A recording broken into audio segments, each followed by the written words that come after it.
Ay, magandang umaga, magandang tanghali at magandang gabi na naman mga ka-opinyon. Nandito na naman po tayo sa isang chapter ng Pambansang Opinyon. At alam niyo ba, ang pag-uusapan natin ngayon ay patungkol po doon sa joint summit ng mga Arabong bansa at yung tinatawag na OIC o di kaya ay Organization of Islamic Cooperation. Binubuo ito ng mga Muslim at mga Arabong bansa dyan sa Middle East at saka sa iba't iba pang dako ng Afrika at Asia. Pinangungunahan po ito ng presidente ng Iran na si Ebrahim Raisi. At ang gusto niya ay magkasama-sama sila ng mga Arabo at Muslim na bansa at bumuo ng isang malaking puwersa para sirain at gunawin daw at burahin sa mapa ng mundo ang Israel. Nakalagay po rito is Iranian President calls for Israel's destruction. Mangyayari po kaya yan? Yan ang ating pag-uusapan mga ka-opinyon. Pero bago po yan, meron pa po munang pa-shoutout dito ha. Ano po? Yung ating mga masugid na taga-subaybay na sumusuporta pa sa ating channel. Nangunguna po dyan si Mr. Ronnie Cordoba ng Espanya at saka Iloilo. Si Mr. Paterno Sotomil ng Del Monte, Bulacan. Si Chef Richie Argente ng Don Damaso, Don Antonio Heights, Quezon City. Paradise Margin Game Farm ng Bulacan.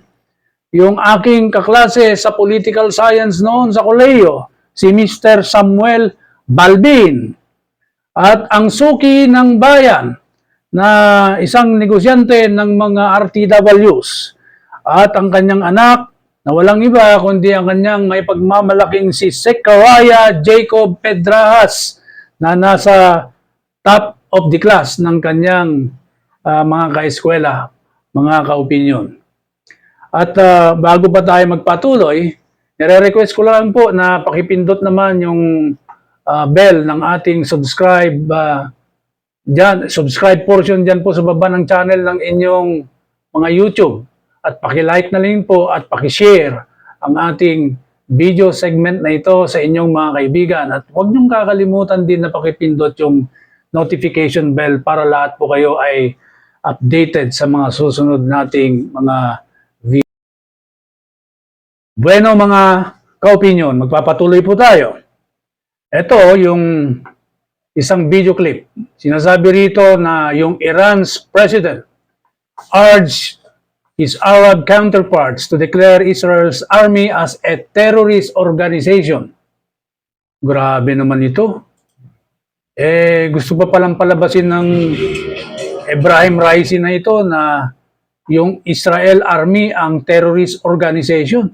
Hindi ba mga ka-opinyon matatandaan natin na noong October 7, taong kasalukuyan, laganap sa lahat ng ating major TV platforms na ang teroristang Hamas ay nilusob sa lumusob dyan sa Israel at marami pong mga pinatay ng mga bata, mga matatanda, kasama na po yung mga buntis at yung mga iba po doon pa sa mga nagbi-beach party, dinukot po yung mga yan at isinakay sa mga sasakyan nila. Talagang isinakay po, marami po silang ginamit na mga sasakyan kasi ang plano nila talaga na ginawa naman nila ay dinala sa kanilang mga hostage hideouts, yung mga dinukot ng mga Israelitang yan para gawing hostages and eventually human shields sa magre-responding mga Israeli army. Yun po yung ginawa nila Akala po nila makakatulong sa kanila ng malaki yun. And they were not aware that that will enrage Israel all the more. Kaya nga in-announce kaagad ni Benjamin Netanyahu noon, presidente ng Israel, na dear citizens, we are at war with Hamas, a terrorist group. Yun po Kaya malabo kaya itong gustong mangyari ni Raisi na pagmamanipula na ito mantakin mo. Yung Israel it was pushed to the wall by this Hamas terrorist organization, and it was placed on a forced defensive mode na umaakto lang ng self-defense. Pagkatapos po, sasabihin mo, gusto mong ipadeklara dyan sa summit na yan, na terorista pala itong Israeli army na ito. Malabo kaya itong usapan na to. Kaya tingnan natin kung papaniwalaan siya. President Raisi made no secret of his position, calling for the complete destruction of Israel. Speaking at the Emergency Gaza War Islamic Arab Summit in Saudi Arabia. Complete destruction for Israel. Yan ang sinisigaw po ng presidente ng Iran sa summit meeting na ito. Grabe naman. The solution, said Raisi, is a Palestinian state from the river to the sea. Ayun po, pwede po yun. Yung magkakaroon po talaga ng establishment ng Palestinian state.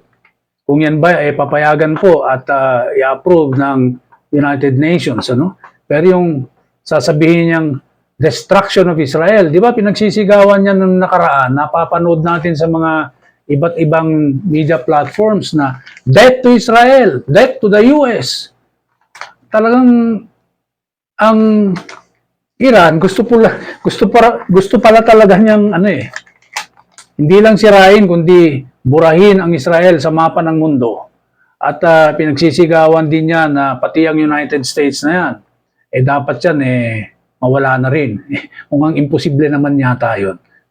He praised the Hamas attack on Israel and blamed the war on the US. Saudi Arabia gathered the Arab and Muslim leaders on Saturday to discuss the war with hosts, pressing the United States and Israel for an end to hostilities. Saudi Arabia's de facto ruler Prince Mohammed bin Salman met Iranian President Raisi in the first meeting of the Middle East heavyweights since the start of the war. The Iranian leader committed to Israel's destruction and the Saudi Arabian leader to normalization with the Jewish state. Ayun. Ang sinasabi po rito mga kaopinyon, ito'y unang paghaharap ng dalawang mga iconic na mga leaders ng Muslim world. Yung si Prince Salman ng Saudi Arabia at saka si Raisi ng Iran. Alam niyo, magkatunggali ito Magkaaway itong mga Arabong bansang ito. Yung kasing Saudi Arabia po, mga kaopinyon, Sunni Muslims yan. Iyon naman sa Iran, mga Shia. Magkaaway yan kaya nagkakaroon po ng interchanges, counter-offensives using their respective proxies in a proxy war. Gustong mangyari ng Iran ay sirain, destruction of Israel, yung kanyang isinisigaw. Nang ibig sabihin, sirain ang buong Jewish people, Jewish state, para wala nang tatawagin na bansang Israel. Mga kaopinyon. Yan ang ipinapanukala, ina-advocate ng Iran. Pero ang Saudi Arabia naman, kaiba naman ang kanyang sinasabi. Ganito ang kanyang proposal.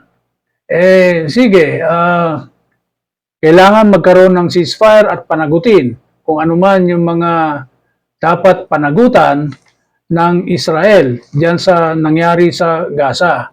Pero ina-advocate ko yung advocacy ng creation ng Palestinian state. So ang ibig sabihin niyan, pabor ang Saudi Arabia na magkaroon ng ceasefire at pagkatapos ituloy yung dating usapin na magkaroon ng independent Palestinian state just as we have a state of Israel in that part of the region.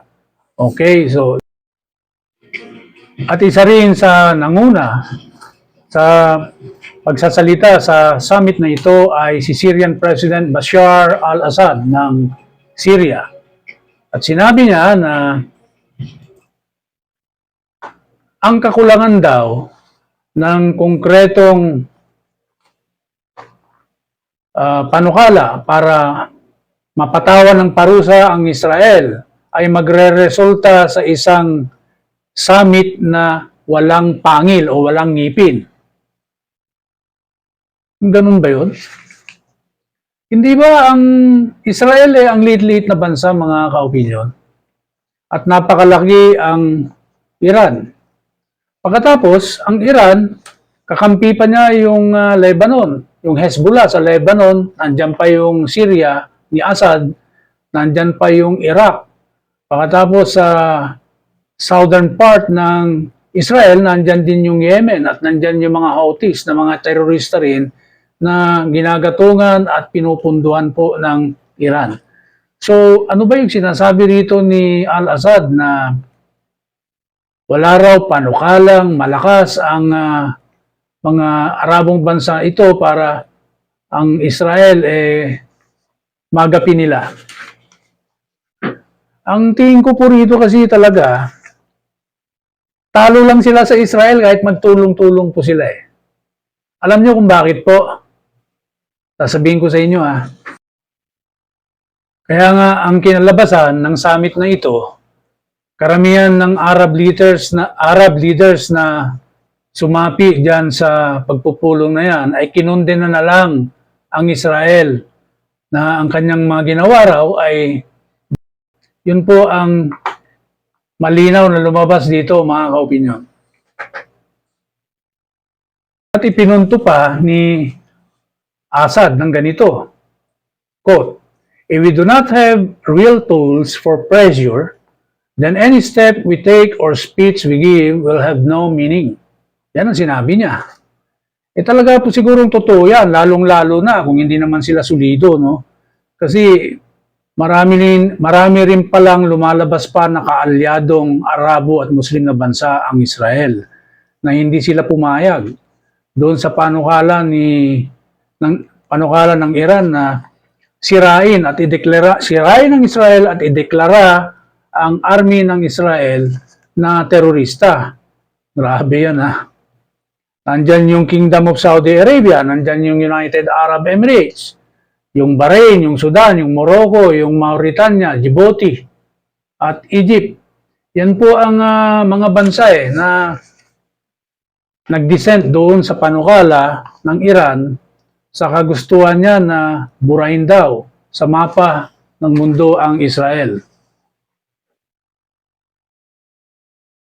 Kaya mga kaopinyon, yung sinasabi ni Assad na pagka wala naman tayong sapat na lakas, sandata at kapangyarihan upang siilin, lupigin at pigilan ang Israel, abay ang mga pinagsasabi natin dito ay puro mga speeches na lang at retorika. Mga kaopinyon, di ba, parang inamin na rin niya na hindi nila kaya ang Israel. Ang dami-dami nilang nagpulong dyan 57 Muslim Arab states ang bilang po ng mga yan. At sinabi ni Assad na sa pananalita niya parang hindi nila kinakaya ang Israel. Kaya ang nangyari, ang kinalabasan po ng summit na yan, parang sampal sa muka ng Iran. Dahil sinabi niya na wala tayong magagawa kung hindi naman natin kaya, hindi naman kaya ng armas natin. Kung wala tayong mapapalabas na ganyan at hindi tayo magkakaisa dito, di wala tayong magagawa. So parang gano'n na rin ang sinabi ni Assad. Ito, Arab Summit slams Israel. Israel-friendly states block bid to severe ties with Tel Aviv. Anong ibig sabihin nito? Yung mga kaalyado ng Israel ng mga Muslim at Arabong bansa ay hindi nila pinayagan yung gustong mangyari ng Iran at saka yung mga kakampi niya dyan sa Middle East. Na wakasan daw yung diplomatic and economic relations with Israel. Hindi sila pumayag. Yan po yung... Kaya lumabas pala, mga kaopinyon, na malabo yung kinalabasan ng summit na ito. Mas na-highlight pa raw dito yung kanilang pagkakaiba-iba ng opinyon kung paano sila tutugon doon sa nangyayaring digmaan ng Israel at saka Hamas. Ang ibig sabihin yan, mga kaopinyon, ay wala rin pagkakaisa itong mga Arabo at Muslim na ito dyan sa rehiyon na yan ng Middle East. Walang solid pa rin na pagkakaisa. Sapagkat itong Saudi Arabia nga, halimbawa, at saka Iran, ay dating magkaaway yan eh. Ang ibig lang sabihin ng mga bansang ito, if they cannot even agree which measure they will impose or gather upon with themselves laban sa Israel, wala silang malinaw na nakikita na ginawa talagang matinding violation ng Israel. Alam niyo po kasi ang Israel, maliit na bansa lang yan. Isolated na noong nagtulong-tulong itong mga Arabong ito. Ang nangyari dyan hindi talaga kaya ng Iran, yung Israel, sa ganitong klaseng labanan. Kaya ang ginawa po ng Iran, parang in-incite niya ang buong Muslim world para sila ay magkaroon ng negatibong boses at damdamin at palabasin na ang Israel talaga ay masamang bansa. Sabi nga ng Iran, gusto niyang i-declare daw sa pagpupulong na ito na terrorist ang Israel's army. Grabe naman yan, no?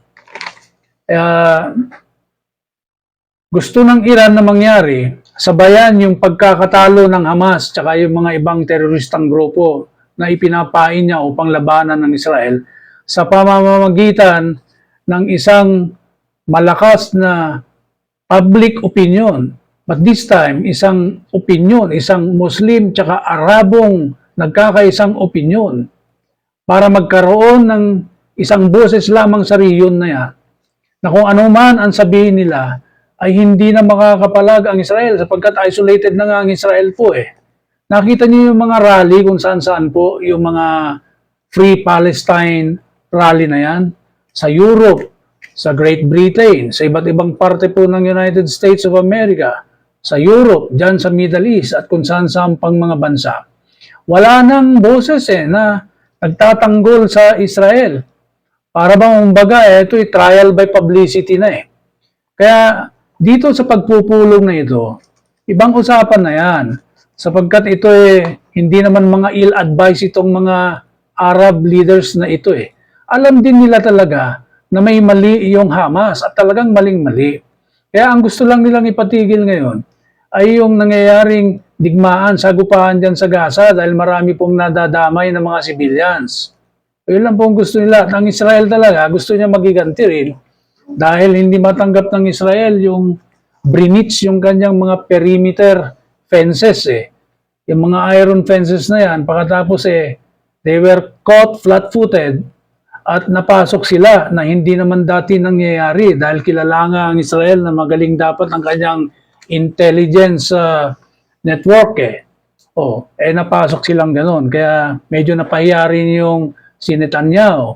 Kaya walang let up yung kanyang opensiba ngayon dyan sa Gaza. Ang sabi nga niya, we will not stop at the middle of the counter-terrorism measure that we have launched against Hamas. Natin yung mga dahilan na iba kung bakit nagkaganyan yung meeting. Ayun, nakalagay po dito. Ito yung mga demands rejected by Israel's Arab partners. Nakalagay dito, prevent transfer of US military equipment to Israel from US bases. Ang ibig lamang sabihin niyan, ang gustong mangyari ng Iran at saka yung mga ibang Arabo at Muslim na kalyado nito na bansa dyan sa Middle East, na gumawa sila ng deklarasyon at sabihin nila na bawal na, ipinagbabawal na magpadala yung US ng kanyang military support equipment sa Israel. Kamukha po nung di ba, nung nangyari dyan nagpadala ng mga aircraft carriers nung una isa. Pagkatapos dalawa na dyan sa Mediterranean Sea. Kaya yun ang sumasanggay, yung mga missile rockets ng carriers na yan, nung bumabato na ng mga rockets yung Houthis from Yemen. Kaya yan ay nakatulong na malaki rin sa Israel. Pagkatapos nung nakita ng intelligence network ng US na itong Iran ay nagsusupply at nagsisimula na mag-transport ng mga kagamitan pandigma dyan sa Aleppo, airbase ng Syria. Anong ginawa ng US? Di ba? Binumba niya yung mga binumba niya ng kanyang mga bombers yung international airport na yan. Kaya napilayan po yung Iran.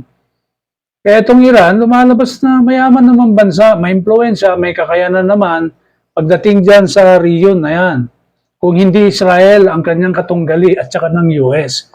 Kaya ngayon, lumalabas na parang inaamin ng Iran na mga kapatid ko dito sa gitnang silangan, mga Arabo at Muslim na kapatid ko, tulungan niyo ako rito sapagkat nahihirapan na ako dito sa labanan against Israel dahil nakakalabang ko pa rin pala ang US dito.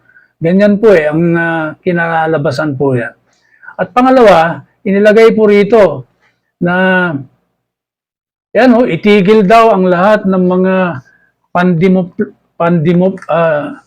pang-diplomatiko at pang-ekonomiyang relasyon with Israel.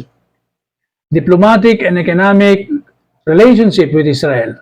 Hindi po pwede yan dahil alam mo Iran, hindi lang naman ikaw ang bansa dyan sa Middle East. Maraming mga Arab and Muslim states dyan na maganda rin ang trade relationship niya with Israel and the US. Pagka sinira mo ang relasyon mo sa Israel, sinira mo na rin ang relasyon mo, economic at saka diplomatic with the USA. Hindi ba? Kaya yan ay nireject na panukala ng mga close allies pa rin naman ng Israel laban sa kagustuhan sanang mangyari ng Iran. Sa pa ito pong matindi. Ang kagustuhan ng Iran, wag nang magbenta ng langis at gasolina ang mga Arab states na ito sa Israel. Pagka nagkaroon ng katotohanan nito, talagang masasaktan ng Israel dito. Sapagkat alam niyo po sa isang digmaan, very vital po yung oil and gas supply. Sapagkat ang ating mga armaments, yung mga tangke natin, yung mga jet fighters natin, yung mga aircraft carriers natin, mga helicopters natin, yung mga panlupa na military machines, lahat po yan ay nangangailangan po ng langis at gasolina. Sapagkat kung wala po yan, hindi gagalaw yung mga yan at magiging parang captive hostage ka na lang ng iyong kalaban. Nang sa ganung paraan, iniisip siguro ng Iran na mapipilayan na ang Israel pagka nangyari yung binabalak ng Iran na yan. At pagka napilayan na yan, siyempre manghihina yan at unti-unti nilang mapapasuko yan, sasagasaan nilang sabay-sabay ng mga pinulong yan na magiging kaalyado niyang mga Muslim at Arabong mga bansa dyan. At matutupad niya yung kanyang minimiti na mabubura na. Yung sinasabi yan, destruction of Israel from the face of the earth. Pang isang dahilan na pagbawalan na raw ang Israel na magpalipad diyan sa airspace ng Middle East na yan. Hindi po pinayagan yan ng mga kaalyadong bansa ng Israel. At saka bakit gagawin nilang barracks yung mga eskwelahan, yung mga moske, yung mga ospital? Hindi talaga parehas lumaban yan. Kaya nga ibang klaseng terorista ito Hindi ba? Pagka sila ang nang-aatake, lumusob sila, kamukha nung ginawa nila noong October 7 sa Israel, hindi ba? Hindi sila terorista. Pagkatapos nung dinala na nila yung mga hostages nila back to Gaza para gawin nilang parang leverage against Israel, at nung sila na ang nilulusob ng mga Israeli forces, mga ka-opinyon, ay, hindi niyo pwedeng gawin sa amin yan, palalabasin namin kayong terorista. Kayo, nagva-violate na kayo ng international humanitarian law. Ang hirap namang kalaban ng mga ganyan. Sila lang ang nagsasabi na pwede silang mang-atake, pagkatapos, pagka sila yung nagigipit at natatalo na sila sa laban, sasabihin nila sa international community na terorista raw yung kanilang kalaban. Anong masasabi nyo, mga ka-opinion? Oh. So, yan ang nangyari dyan sa meeting na yan. Ito po yung mga bansa na hindi sumang-ayon sa gustong mangyari ng Iran. Kasama dyan yung Saudi Arabia po. Ang gusto lang ng Saudi Arabia, panagutin kung ano man ang dapat kapapanagutan ng Israel dyan sa mga pinsalang nangyari dyan sa Gaza. Pero ang advocacy ng Saudi Arabia is yung establishment ng independent state for Palestine. Hindi niya sinabi na sasama siya sa kagustuhan ng Iran na sirain at gapiin at burahin na sa mapa ng mundo ang Israel. Maganda ang edukasyon at saka kultura ng Saudi Arabia. Believe din ako dito sa batang tong Crown Prince Salman ng Saudi Arabia. Medyo parang may Western education kasi ito Kaya mas naiintindihan niya at mas maganda ang approach niya dito sa issue ng Israel versus Hamas war. Ayan Ayan kasama ang Saudi Arabia, yung United Arab Emirates, yung Bahrain, Sudan. Sudan, saan yan? Sa Africa po yan. Kasama yung Morocco, Mauritania, sa ano rin po yan, sa Africa. Puro African states to, Djibouti. Yung si Jordan, katabi lang po ng Israel yan. Katabi lang din yan ng northern part lang yan ng Saudi Arabia. Yung Egypt na dating katunggali. Alam niyo yung Jordan, yung Egypt na yan, ng 1967 war, magkasama yan na lumusob sa Israel. Pero natalo po sila. Anyway, lahat po ng mga natukoy ng mga bansang ito, nireject yung panukala ng Iran para sa Israel or laban sa Israel. Wala pong nangyari dyan sa summit na yan. Failure po yung summit Hindi nagtagumpay. At ganito naman po ang naging reaksyon ni Benjamin Netanyahu ng Israel. Ang sabi niya, dapat kayong mga Arab leaders, you should stand up against Hamas. Sapagkat iyan ay isang terror axis na pinangungunahan ng Iran. Nakita niyo yan? Oo nga naman, Kung mapipigilan lang yung mga teroristang grupo dyan, hindi nagkaganyan yan di ba? Yung problema naman ng Palestine at saka Israel na yan patuloy pa rin naman yan na dinidinig doon sa United Nations Security Council. Talaga lang mainit itong Iran at saka gusto lang niya talaga, sabi nga niya destruction of Israel, burahin sa mapa ng mundo. Di ba? Let's wipe out Israel from the face of the earth. Pero hindi naman lahat ganyan sapagkat yung Saudi Arabia nga, yung Egypt, tsaka yung mga ibang Arabong bansa, tanggap naman nila ang Israel. They could always coexist with Israel. Yan ang kanilang mga sinasabi. Ito lang talagang si Raisi. Etong Iran lang talaga na ito ang talagang nagbabalak na sirain yung Israel. Sapagkat hanggang nandyan yung Israel, ang tingin niya, existential threat ang Israel. Sa halip na kabaliktaran, existential threat ang mga teroristang grupo at ng Iran, sapagkat ang Iran ang gumagatong at nagbibigay ng suporta at saka finances sa mga grupong iyan. Yan po, mga ka-opinion, anong masasabi ninyo? Dito po nagtatapos na naman ang isang episode po natin. Magkita-kita tayo ulit sa susunod na kabanata. And may God bless us all.